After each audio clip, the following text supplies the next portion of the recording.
A lot of you go to your hairstylist, and listen, let me tell y'all, it's a war going on with us. If y'all pay attention, we have salon talk that come on Sundays, but what we are doing, we were talking about the vision that we have and the fact that we are going to continue to hammer and go into the things that we see that are affecting the beauty world when it comes to our community, right?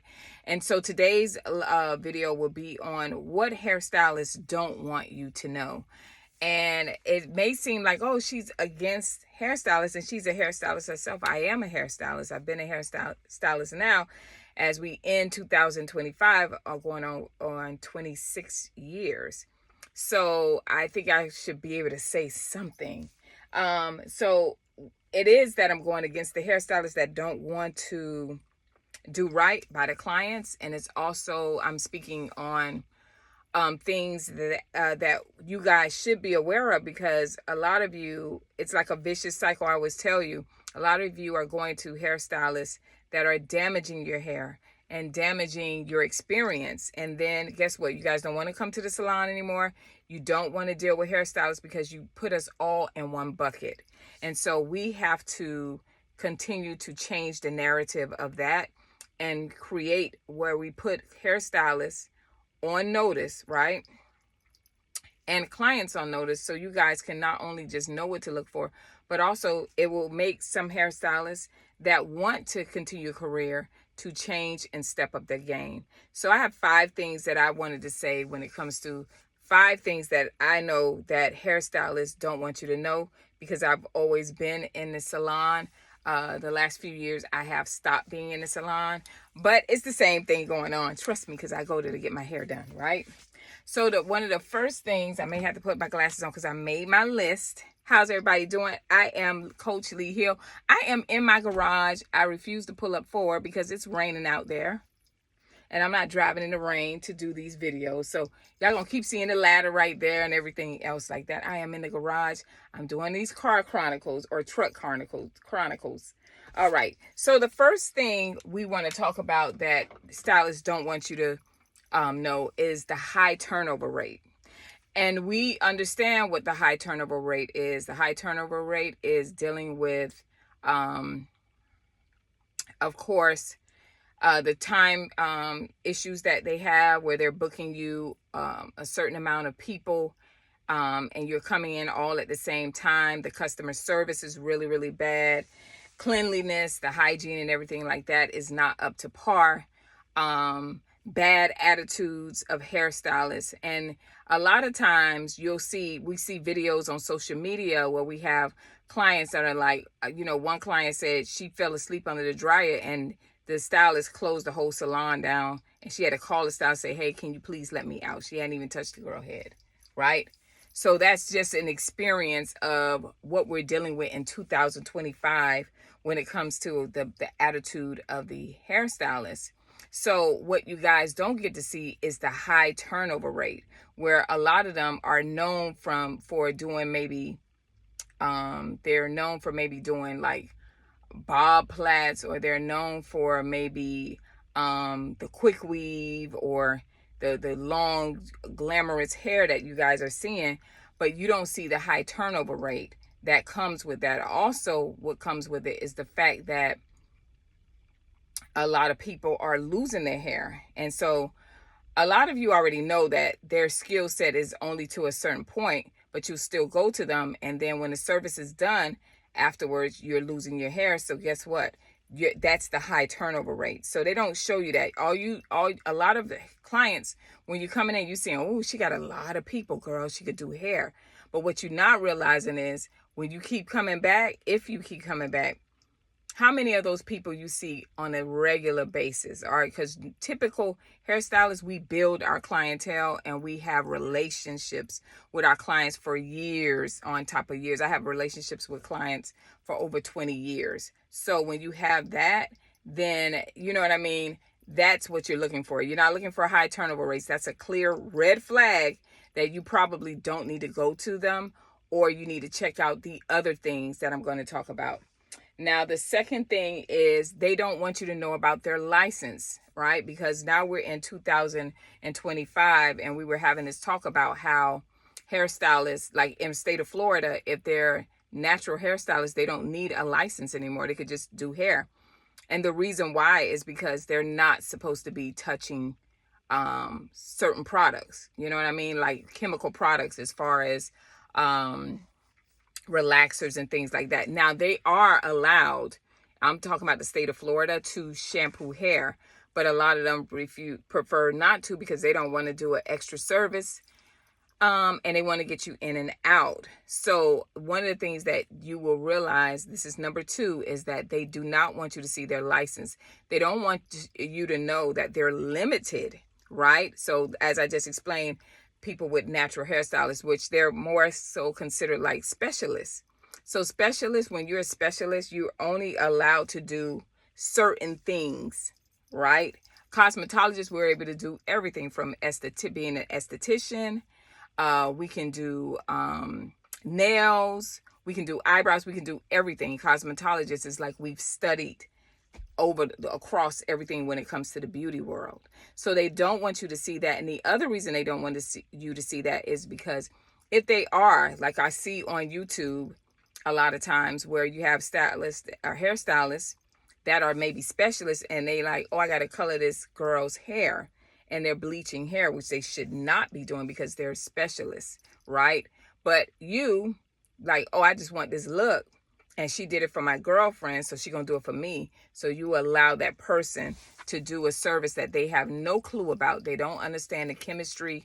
They don't understand all of the steps to get your hair to the color that it needs to be without destroying your hair and compromising your hair, right? So that's number 2. Number 3, they struggle when it comes to, hold on, let me see, y'all. I'm sorry, y'all. I be trying, honey. I was trying to read about my glasses. They go through financial struggle. And this is something that's not really talked about. Now, when you come out of cosmetology school, a lot of times you have to build a clientele. It takes everywhere from 8 months to a year to build a stable, consistent clientele where you're seeing those clients every other week. So a lot of times the stylists, when they come out, they may go to these departmentalized salons. Like you can go in, you'll see Smart Style, or you'll see them at a Regis salon. Those salons, they pay minimum wage. And then you're paid on a commission base, right? So that commission base could be anywhere between like a 70-30, and depending on if you come in with a clientele, they'll work with you as far as that goes. So who's winning in that? It's typically the actual franchise. And the reason why is because the hairstylist is new. So when we come out, one of the things that I don't know if you guys realize, if we cut a hole in your head, they're not going to fire us because we're new. They know that they hired straight out of school. They just need for you to just process these clients. And then they're going to give you a class of some more continuing education classes. But if you are a client and you come in and that happens, no, you can file a complaint and they may even give you your money back. But that stylist, most likely, they're not fired from their job because they understand the level of education that they have and experience. So they struggle financially. So a lot of hairstylists come out and they are the salary is minimum wage, and you can look that up. Another thing is why they struggle financially is that they don't know how to handle money. A lot of hairstylists may have the skills to do the operation, but when it comes to customer service and running an actual business and putting money to the side and things like that, they don't have it. A lot of them, especially in our community, they like to stunt in front and make you think like their life is very luxurious or whatever, like the Instagram and stuff they post.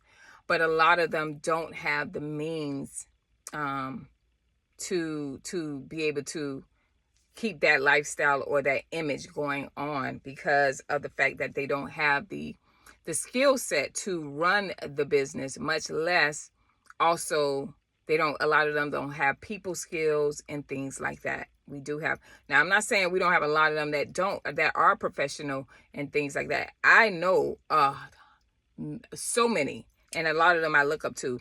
But I'm talking about 2025, what we got going on, right? Reason why I can say this is because I remember when I opened my salon way back in 2006. I opened up, it was called A World of Elegance. It was in Oviedo, Florida. And first of all, the signage alone was wrong. A World of Elegance. What does that mean? Do you provide a furniture store? What are you providing? Like, it didn't sound like a salon. So I had no business skills. I did not want to do the business part. I had a commission-based salon.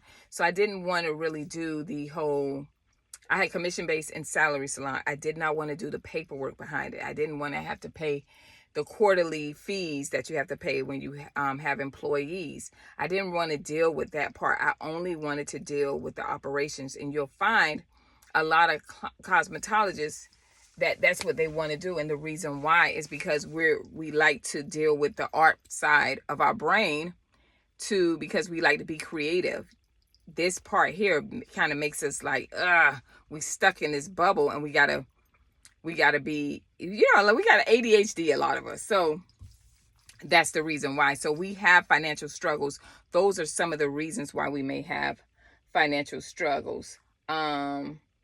Products, and number 4 would be, so number 1 was high turnover rate. Number 2 is limited restriction when it comes to their license. And number 3, we just talked about financial struggle. Number 4 is going to be products and clients' complaints. So a lot of times they don't want you to see this, because when you look on YouTube or when you look on social media as a whole, TikTok or whatever, I see some gorgeous hairstyles, and I'm looking at them, how they're styling the hair, whether it's a lace wig, they got the wig up under there, or whether it is whatever style that they're doing, especially those sleek back styles, and they have to use the spritz and things like that. And it looks beautiful. But what they don't want you to see is the takedown. When the service is over, they've worn out, they done went to the Chris Brown concert, they done enjoyed themselves, right? And everything, they done partied, they done went to their parties and everything. Now, day 4, they noticing some shedding on the bed, their hair. They're noticing maybe a bald spot. They see some bumps raising up, because they may have braids. It's different things that they may have that's going on. And now they're calling the hairstylists. They're saying, hey, I thought it was supposed to last me such and such time, first of all. And second of all, my hair is, the weave may be shedding, and my hair itself, it's, you may have migraines because it's in too tight. You're struggling with the traction alopecia.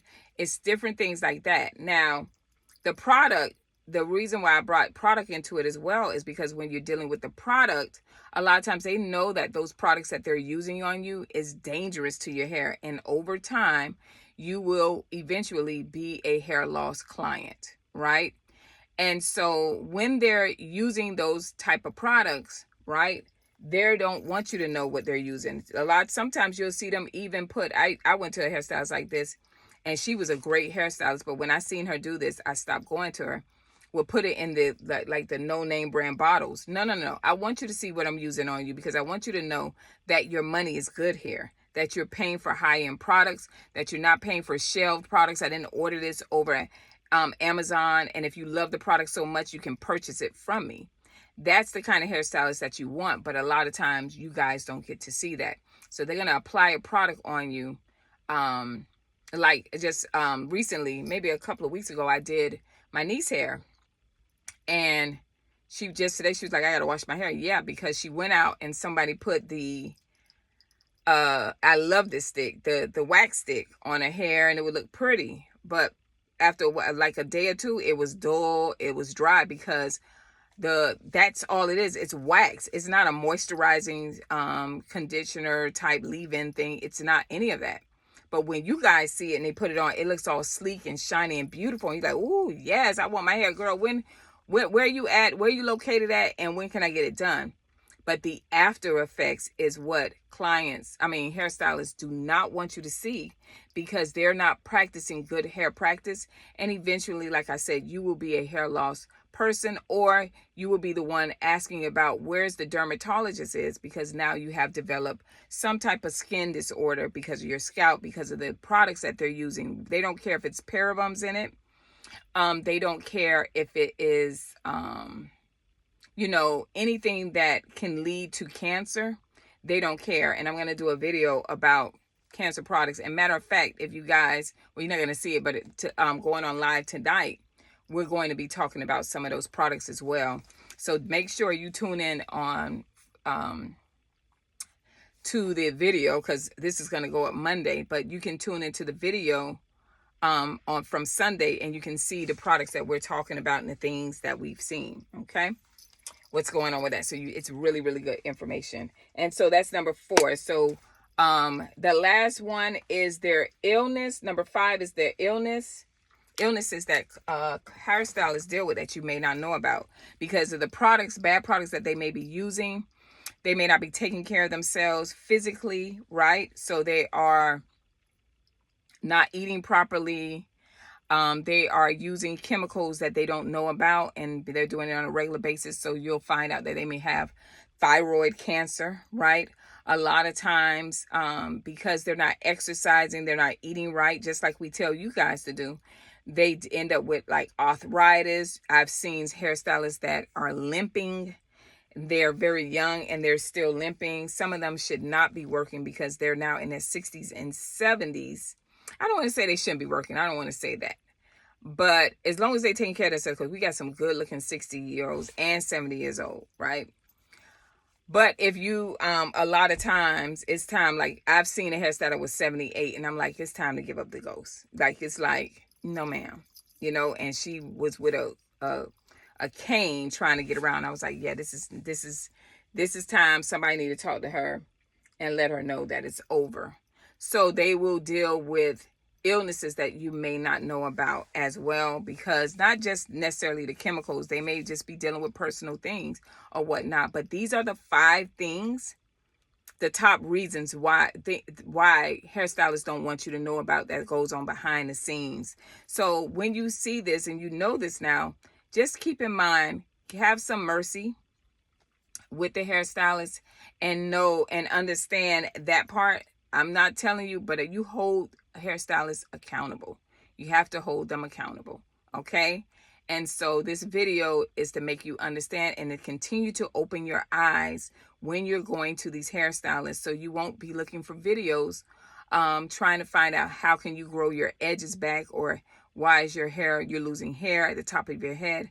The reasons won't be bad practices, but the reasons will be health reasons if that's the case. All right. I pray that this video blesses you. I am Ask a Licensed Cosmetologist, Coach Lee Hill, and I will see you guys next video. Bye.